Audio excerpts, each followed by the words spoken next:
Na pesibino bambote biskanyon sobozali et que la paix du Seigneur est dans la partage na bino na mkono lelo et que Dieu vous bénisse richement, abondamment na activité na bino na biskanyon so oyo bozwami nzambe apambola bino kimia na nzambe ezala likolo na bino. Ba papa, ba mama, bandeko, ba congolais. Tolobaka yango mais de foi. Un congolais conscient akoki kolekisa mukolo te sans koluka koyeba mai mazali koleka na mboka na ye. Congo mboka na yo, Congo mboka na biso. Il est très important. Congolo lalio lalimuki obandi koluka pays na yo ilalaki ndenge nini? Pays na yo elamuki ndenge nini? C'est très important. Je m'excuse. Koluka koyeba situation sécuritaire. Maïnini mazali koleka à l'est de la République. Voilà pourquoi Tozoa Moussala Yakoyako s'informer. Qu'on informe l'opinion nationale et internationale sur la politique et sur la situation sécuritaire. Où est la préoccupante pour la Congomanie. Nyonso. Ah, Tozobetana Bino Lisolo, bande koba congolais. Vous allez remarquer, Nana Titi dia Essengo. Essengo nangeza pona nini. Nde beaucoup découvrir na Tongo na lelo.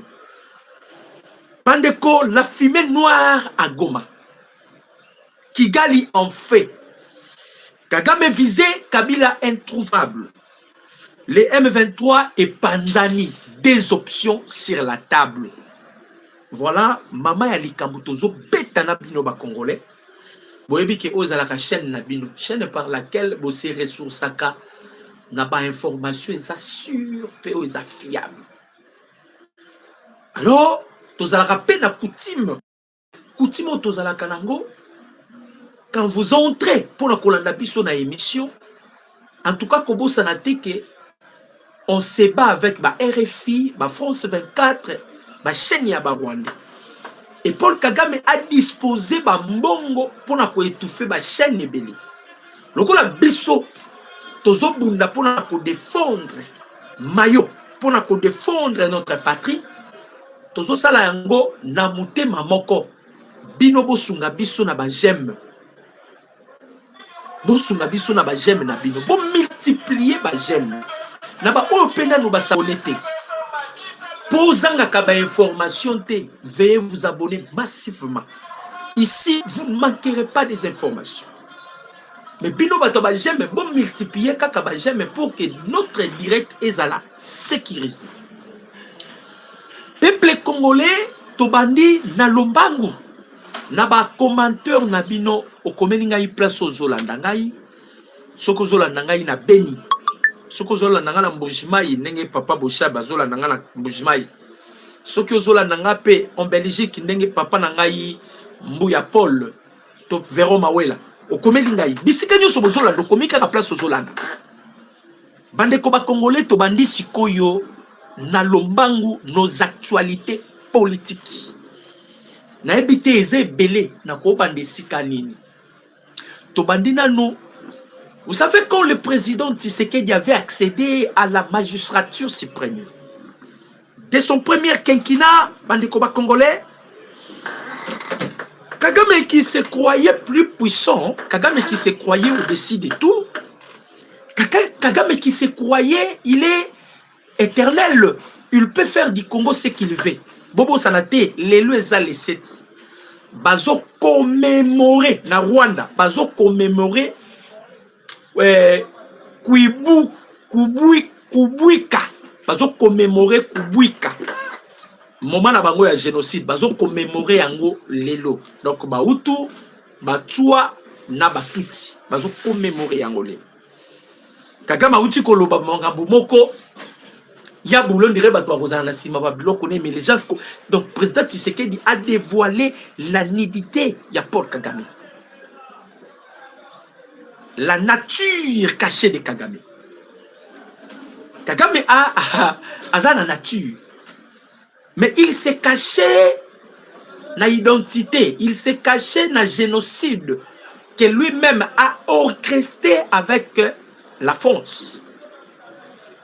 La génocide, les génocides rwandais a été orchestré avec la France. Donc, Kagame a bombaka nature, mais sa nature est déjà dévoilée par la diplomatie agissante du président Tshisekedi. Bandeko ba Congolais, moi je vous avais parlé hier. La betela kibino li solo lobby, l'émission lobby. Soki bolanda kinga bien. Na lobaki na bino, moni ya elamba. Dieu m'a fait grâce. Na yebaka mpe ba signification ya ba couleur. Mutu akoki kopesa yo réponse na elamba. Mutu akoki kolakisa yo nature na ye na elamba. Il faut faire très attention. Le monde est dirigé par la spiritualité. Yango na yebisaka ba Congolais, si vous êtes incapable de maîtriser la spiritualité, oza eloko bako sakana na yo na ce qui est physique. Vous devez comprendre l'esprit d'abord. Pourquoi? Parce que Job Azoloba, en réalité, dans l'homme, c'est l'esprit. Si vous ne maîtrisez pas la spiritualité, bandeko, eza passe. Nanga ko fongwa mamo bimbate po bato bakobenga nga indoki. Je vous dis la vérité. Je vais parler du président Tshisekedi. Nalobaki na bino lobi, pourquoi le président Tshisekedi a l'attaqué l'amba ya koyi? Ou écoute ici trouble na Kigali. Pourquoi le chef de l'État, après Kakakoyaya Léopard, le président Tshisekedi a écolata et l'amba ya Léopard? Les gens pensent que le président Tshisekedi, il voulait célébrer la victoire. Oui, effectivement, il voulait célébrer la victoire, mais le président Tshisekedi a donné la réponse au monde. Au Batmaïbité. Bokende na Google. Parlons maintenant de Léopard, parce que eza totem na biso. Biso to sale la pouvoir ya Léopard. D'abord, Léopard, babengaka e animal nocturne. Voilà pourquoi le président Tshisekedi a créé unité spéciale qu'on appelle ça Hibou. Si le président Tshisekedi a créé Hibou, c'est par rapport il y a politique au président Tshisekedi Azouana. Politique, il y a nocturne.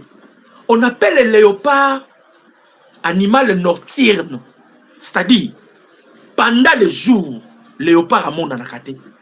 C'est ça la difficulté que Paul Kagame a zanango na minito. Nazo bete la bino masoloa boyo kamakambo zole. Omoni bato mokili balobaka mutabata mina molili alekio na maeli. C'est ce qui se passe, c'est pas le président Tshisekedi avec Paul Kagame.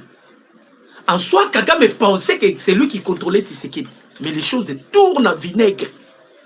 Quand le président rwandais a commis un niveau pour évacuer la famille na ye Mopimba. Alors on dit on a Kigali. Et Nini service de renseignement RIS, ils ont intercepté message Kagame a s'adresser dans des konaï. Donc on paye ta masolo à. Quand le président Tshisekedi a porté et l'amba ya léopard. Au moins tu vas te bimise le ngimbala moko ya Mobutu, basangisi na Tshisekedi. Esther Viwembe le bon Tshisekedi anga comme maréchal. Et tu bon qui zungu trouble. Mais toi na bitumba mi balé non? On se bat avec ce qui est physique, on se bat aussi avec ce qui est spirituel. Vous pensez que guerre autozana ngona Rwanda, ils ont guerre moko eza physique. Non. Ils ont guerre eza physique. Ils ont guerre eza physique, ils ont guerre eza spirituelle. Et c'est là qui mouton cause à la dimension les plus élevées. Je m'excuse. Aya a renversé Kagame. Léopard ba critère na ye. Asala ka chasse na ye yé moko. Et léopard soka zu poids na ye amataka na ye na nzete poids abattre la ye a permettre te banyama musu donc a vu poids na ye a zu amati na ye. Et le président Tshisekedi a sali chasse na ye moko. Makamuni ni Kagame alobi. Na eloko bakangi pour na Kagame. Kagame alobi ye moko alobi suka na ye komi. C'est Kagame qui a dit. Fin nanga komi. Malgré tout ce qu'il fait, il est en train de faire. Oyo kanan ba aventure. boyo kavavantiro. Bouti komona Kagame, auto ça la sortie médiatique awat. Kagame auto ça la sortie médiatique. A lobby a rosenga ba américain pardon te a rolongola ba mesure défensive te boyebi makamyo so Kagame auto ça. C'est Kagame qui vient de faire. Quelqu'un qui a dit que a rolongola ba mesure défensive te. Quelqu'un qui a dit que a rosenga pardon te. Mais boyebi makamyo leki na sima. Boyoka. Balobi boye. La rivalité entre la République démocratique du Congo pour l'influence de Washington s'est transformée à une véritable guerre de lobbying. Le Rwanda a engagé un lobbyiste très proche de Trump, Wana Kagame, avec 150 000 dollars, non 150 000 dollars pour 6 mois, 150 000 dollars, afin de rétablir ses relations après les sanctions imposées aux RDF. La RDC négocie un accord avec l'administration concernant les expulsions des migrants. Je vais aussi parler de ça à Frolan. Kagame qui a dit que vous blaguez avec la politique. Il a engagé des agents à 150 000 dollars pendant 6 mois. Baluka babongi sa relation na ye, ba établir bazongi sa relation na ye en bon terme avec l'administration Trump. Donc awa eza bitumba ya ba lobbying o ezo salama na minute. Kagame tia bisoto tia eza bitumba ya ba lobbying. Mais boyoka qui a bimi na sortie médiatique à lobby pour vous dire oh ba oloba eza ndenge mususu. Mais ce qui se passe dans les noirs, c'est très dangereux. Kagame Boussanaki, qu'il y a un principe sur cette terre. Et un principe biblique. Oh, donc, non, je ne parle pas seulement à Kagame, je parle à tout le monde qui me suit. Il y a un principe biblique. Mouto échappe à un principe wanate. Na lobi na bino. Un principe biblique, c'est pour tout le monde. C'est comme, c'est une loi perpétrée à perpétrer. Et ça, loi moko nzamba tia. Na Galate, on ne se manque pas de Dieu. C'est qu'un homme aura sémé, il est moissonnera. Et ça, principe, voilà, c'est une loi divine. C'est ce qui se passe, c'est pas à Kagame la minute. Kagame a semé les vents. Toebisi Kagame, zala prêt à récolter tempête. Parce que tempête est zoya. Akimisi famille n'a tout. Moi, je vous avais déjà dit que les Américains vont imposer les citoyens américains à Rwanda. Ils vont collaborer avec le gouvernement congolais. C'est-à-dire, on reçoit aussi des informations. Vous connaissez, vous comprenez? On reçoit aussi des informations sur tout ce qui se passe en République, na Rwanda. De la même manière, Kagame nous exploitait. Bandeko ba Congolais, bon matissa, ba j'aime ezanase. Tout ça, ba j'aime, to commenter pour que to sécuriser direct nabiso. Tout ça, j'aime tout commenter pour que notre direct est là sécurisé. Voilà un peu. Oh, Tokiko Sengabino, na minute, je m'excuse. Donc, j'aime. Tant aux autres, j'aime. Tous battre la direct nabiso pour j'aime. C'est pour Mati, ça j'aime. Voilà un peu. Bande comme Congolais. Kagame à lobby, moi je sous-estimé ce qu'il dit. Non, non. Bino bokanisa ki beaucoup sakanaka na ba Congolais. Donc Congo ko tikala kaka terrain na bino ya exploitation.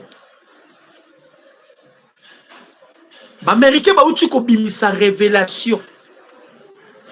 Révélation ba uti ko bimisa c'est concernant Emmanuel Macron. Vous savez que Macron a demandé la tête du président Tshisekedi. Ndekomoko tuninga eza ya solo mutamba zobima. Moi je l'avais déjà dit, toloba yango déjà kala. Toloba yango, et vous avez binomoko bomoni. Le président Tshisekedi devant les peuples congolais, ba congolais ba EBC tozo pesa yo mandat condition bimisi la biso mutamba. Soko bimisi la biso mutamba comme ça toko pesa yo accès na aussi ma constitution. Donc pour la mutamba, moi je l'avais déjà dit. Normalement, mutamba périgeait déjà ses quarts de peine. Or, le quart de peine, c'est un droit pour tous les détenus ou pour tous les condamnés de bénéficier un quart de peine. Au moment il y a malamu où le président Tshisekedi devant le peuple congolais devait s'exprimer et liboso mokonzi na bango ba ebisi ebimisi la biso mutamba. Ne question na ebisa ki ba ministre mususu na bino nyonso yo ba ministre bino nyonso yo. Est-ce que peuple pas ko le la pona bino? Parce que tout le monde a marqué c'est mutamba. Et Mouto, tout le monde a des sous, il s'approche Eliezer Tambo. Il devient aussi un figure pour le gouverneur. Mais les autres, Batikaliwana, to yebite. To yebite. Alors, quand le président Tshisekedi a yebisaki bango na discours devant les deux chambres, le président Tshisekedi ne s'adressait pas seulement devant les deux chambres. Il s'adressait aussi à ceux-là qui étaient au service du Rwanda. Ils sont au service du Rwanda. Et on a zoé bisabino, nazo ka solo ya arrestation ya mutumoko na otanga kombote. Mais peut-être tango ba okanga ene na oyo bisabino. Na yoki solo ya arrestation ya mutumoko boyebi yepe bolinga kayete. Na yoki solo ya arrestation na yi. Non, nous nous avons tous ma piste et ma cité, on ne peut pas venir dévoiler les secrets. Vous comprenez? Tous les zélatos ont ma piste, net au royaume de Bisabino que Mouto Bazo Kangaye d'ici là. Toyoki déjà solo naïe, Toyoki solo. Peut-être à Ojo marteau. Kagame qui me si famille naïe.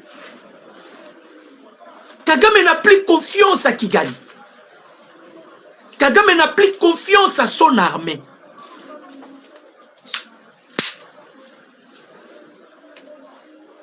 Alors, les Américains vont décider. J'espère que aux États-Unis, les Américains vont décider de détruire autant.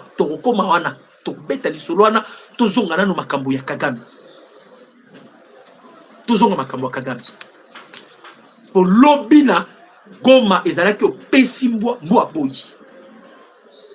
L'obina Goma. Bitumbe ezalaki opesi mbwa boyi. On vient toujours vous donner des informations, des détails si on a des informations assurées. Toyebite o elekaki na Goma eza diversion bango boko parce que ba M23 ba Panzani. Ba M23 ba Panzani. J'espère que Bolandi Piro Loire. Nazo tela bino vidéo boyo kamakambu Loire lobby. De preuve à l'appui et on va maintenant venir topé sabino ba détail ya ba makambu nyos. Piro Loire a komi ko finga batuna bango. Bande ko ba j'aime ça na c'est to multiplier ba j'aime. Tant to senga ka ba j'aime pour sécuriser notre direct.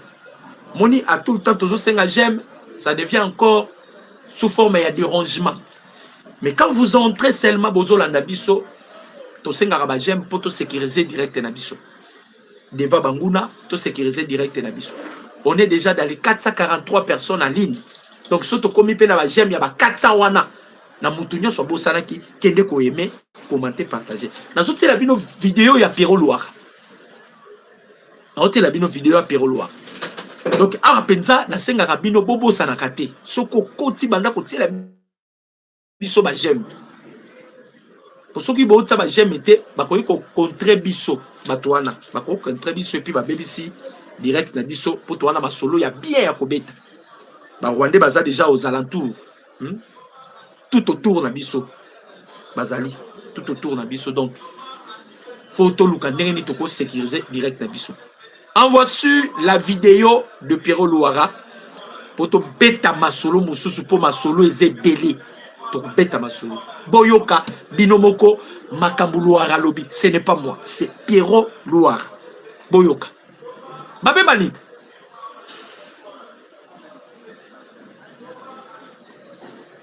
Pour dire à ces gens, nous, quand j'ai commencé à... Zela ezali papa. Quand j'ai commencé à parler ici sur ce plateau, boyoka pour dire à des gens, nous, ce que nous avons soutenu, ce n'était pas ça. Ce que nous avons soutenu, ce n'était pas ça. Et c'est là qu'il faut c'est les la gomme. boyoka Et c'est là qu'il faut on me nouvelle écrite à Kounade. Beaucoup me battent sur de Kounade. C'est pas ce que nous avons soutenu. Ouyou Kasai.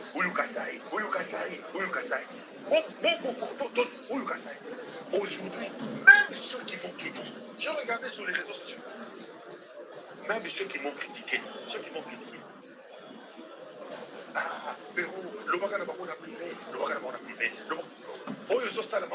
Sodome et Gomorrhe. Pierrot qui dit que ce qui se passe à Goma, c'est Sodome et Gomorre. Évolution Android.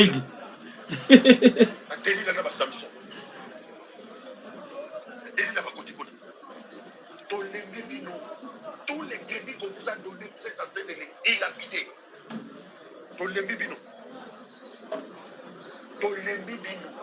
Nous sommes battus ici pour vous imposer dans l'opinion. Même si vous êtes des ingrats, vous ne reconnaissez aucun effort que les gens font. Bozoyoka.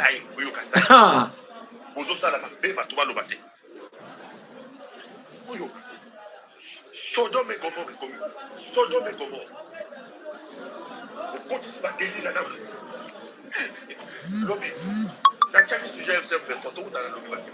En tout cas, bande ko ba Congolais mutunyo sorozana besoin de vidéo oyo. Boyoka na matoi na bino. Qu'est-ce qui se passe kuna na minito yo na Goma? Boyoki Pierrot Louara lobi Goma komi Sodome et Gomorre. Tout ça déjà la visite ya Rwandaise moko zawana na yeba ate soka mobali be mosi.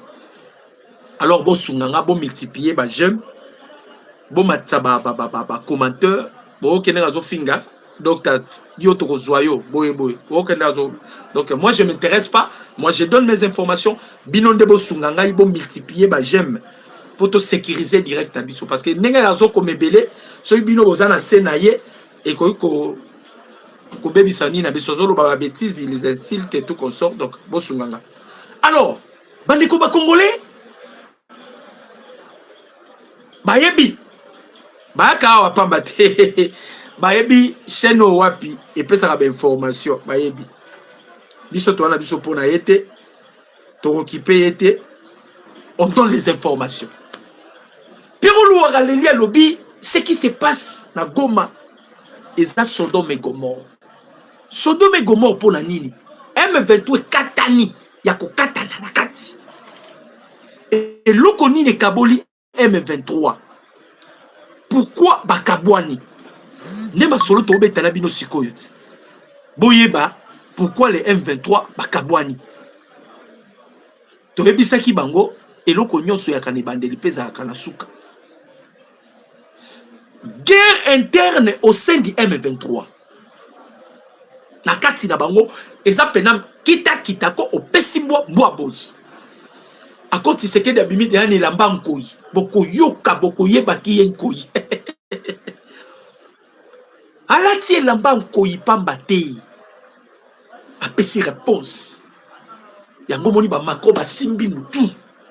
Ba Belge ba simbi mutu. Ils ont vu la réapparition ya Mobutu. Ils ont vu la réapparition de Mobutu.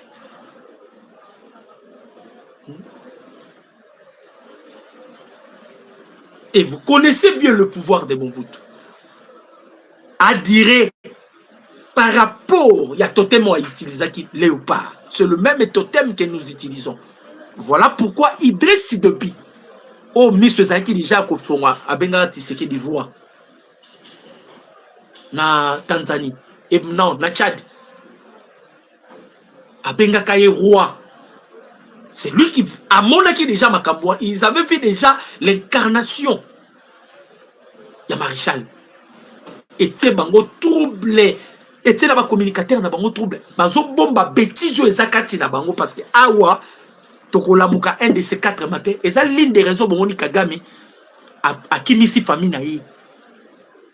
Azali sous na contrôle ya rébellion te ya est. Nanga en colère. Kabila en colère. Nalobaki na bino déjà.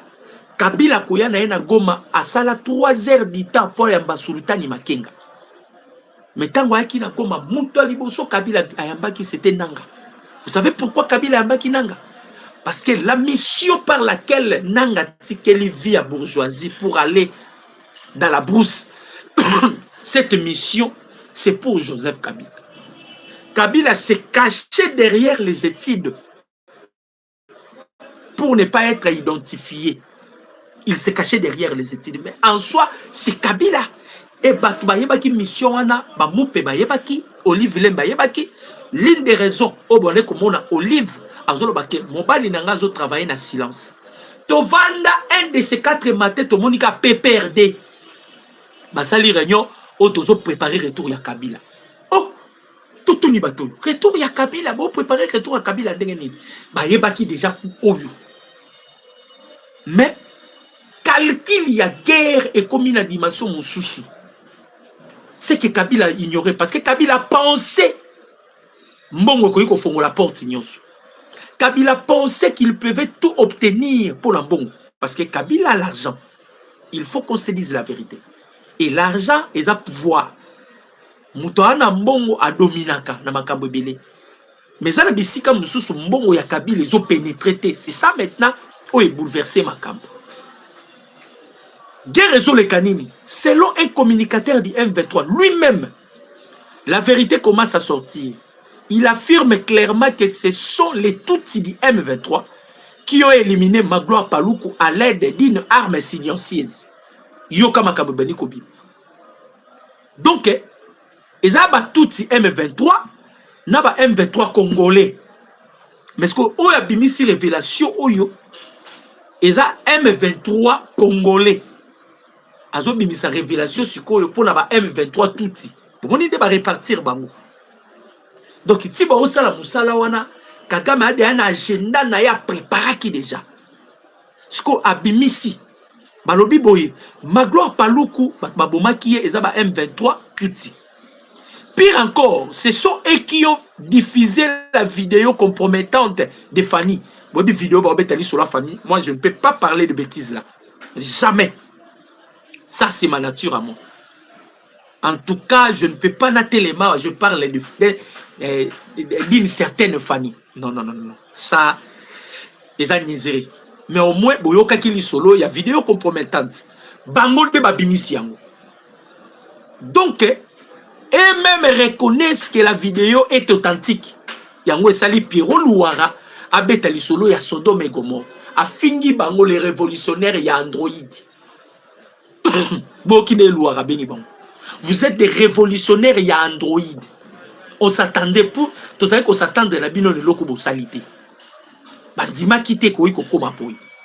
Alors, il révèle aussi une crise grave de leadership au sein du M23. Des divisions ouvertes contre Nanga. Bozoyoka. Nanga. Balobi, arrestation de Chilo. Tissot-Layan, pardon. L'arrestation de Tissot-Layan par leurs propres éléments. À l'intérieur du M23, c'est désormais clair. Toute personne proche de Nanga, il devient cible. C'est ça. Mouton Nyoso sa proche de Nanga a commis cible. Balobi, élimination. Na règlement de compte, na KO, na kati na bango. C'est-à-dire, peut-être les prochaines cibles, selon calcul, ya Kagame, ça serait Nanga. Déjà, ma destituer na pouvoir na ye. Bazui ba pouvoir wana, bazongi c'est pas Kabila parce que Kabila doit maintenant continuer sa rébellion. Nanga ba botoli de ba pouvoir wana nyos. Mais il devient maintenant un cible. Selon l'information tous anango, Kagame me dit que nanga azala ba secret mususu azo révéler na bato azo dévoiler na bato wana Kagame qui le dit ezala ba secret mususu nanga azo bimisa donc ekotisi mbutu kati na bango to banaye koloba eloko eza non avenir. On ne peut pas faire une rébellion sans l'approbation de superpuissances comme les États-Unis. La rébellion de l'Est et de la République démocratique du Congo, ce n'est pas une rébellion de la France. Ce n'est pas une rébellion de la Belgique.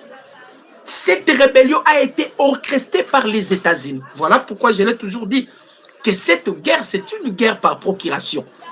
Alors, Américain ba boyi, ba lobby esili. Yango moni ba France ba zo sala, ça ne marche pas. Mais ce que mbutu continue na kati ya ba IM23. Yango na lobby na bino trouble et salami na Goma wana. Ça pourrait aussi être bango na bango ba pundi. Pour mikolo ba obunda fort. Et tokolala un de ces 4 matins, on ne parlerait plus de Nanga. On parlerait sur la disparition de Nanga parce qu'il est déjà dans le viseur. De la même manière, Kagame avant d'ici, ok, c'est maintenant ma tête qui est réclamée. Kagame a dit si bango, Moutou Nanga na minute on les a réclamés. Kagame a dit si bango, c'est ma tête qui est réclamée.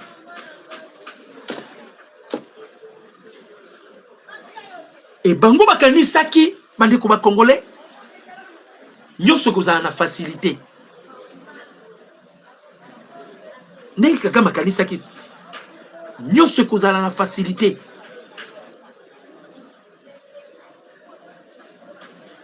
Ba tentative azomeka.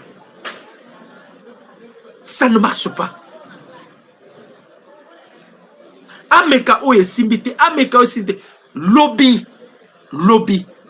Steve Wemba tweeté des fois.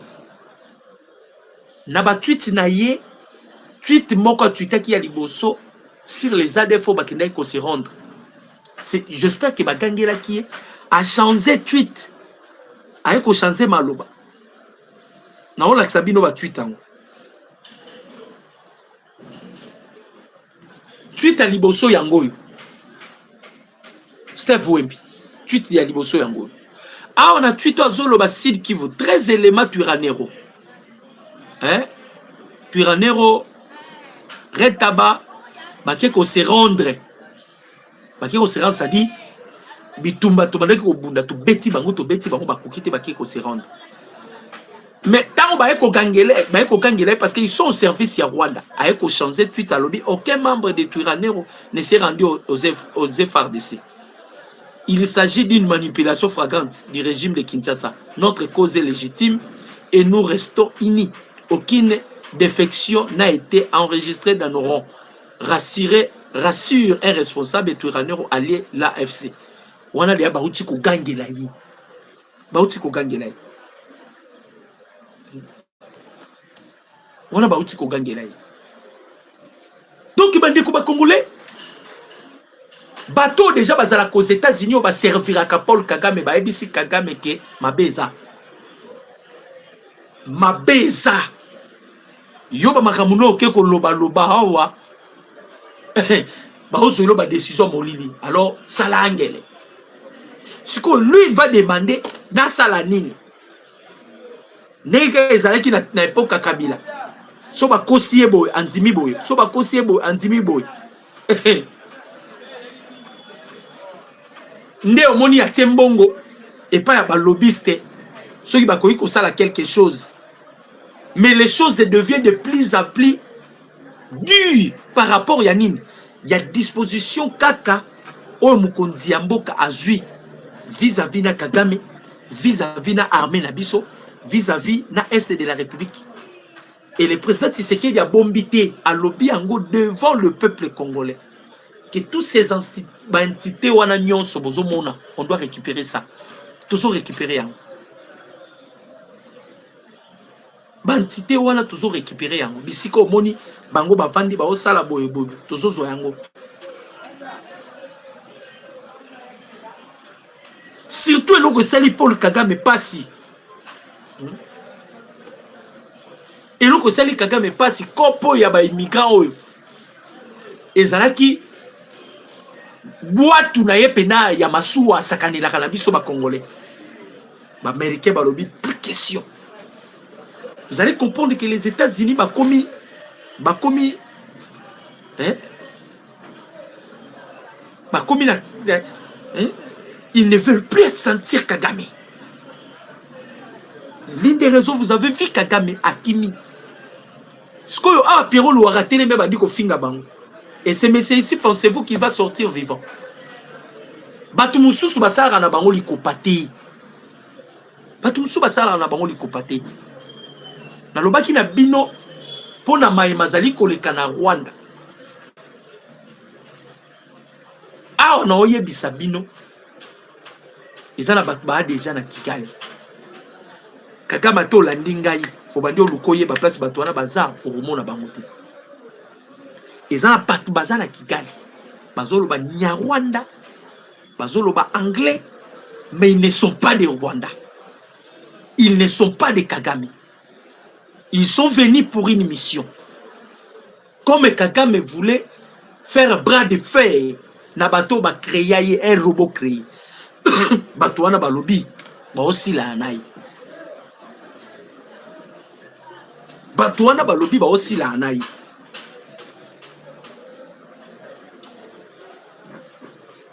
Kagame leli lobby. Na kotisi troupe na Kivu.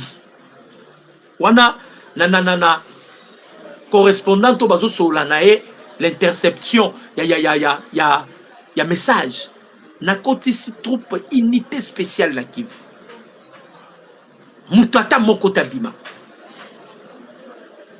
Na kotisi minduki ba arsenal ya armement de la même manière bazo ya biso ya Goma.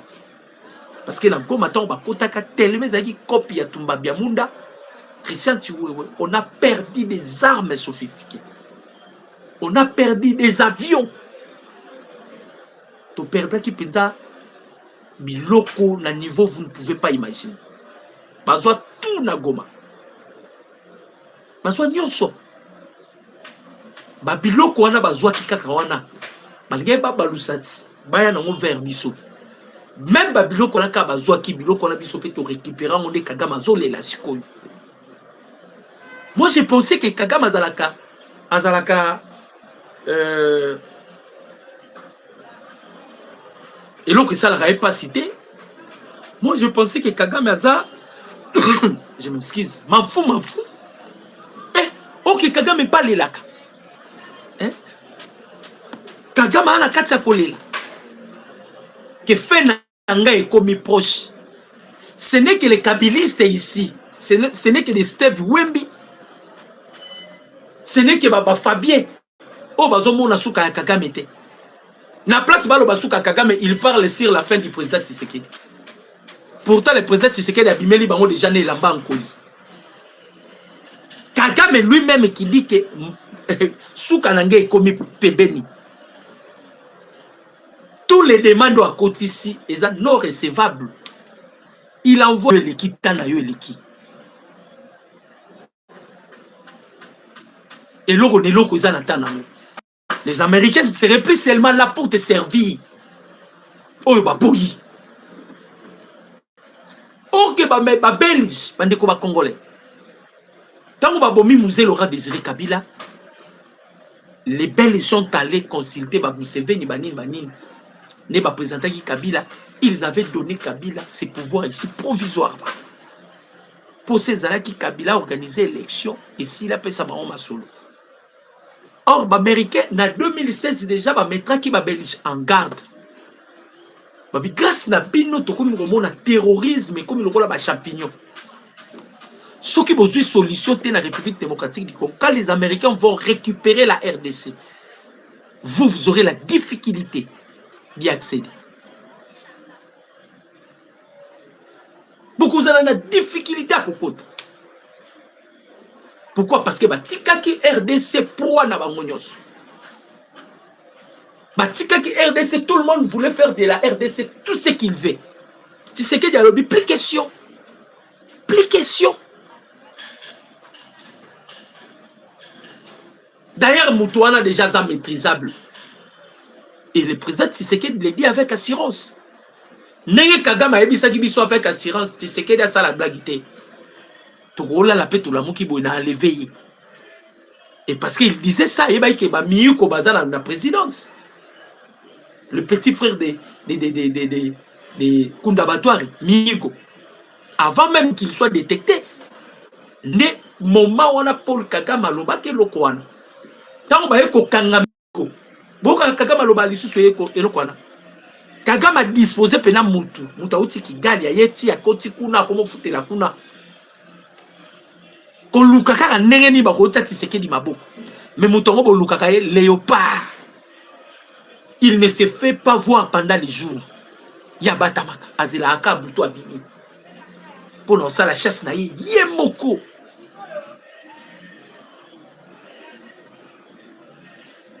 Tant ba ko kanga lisusu muto abadiading et bebi si sous calcul na bango.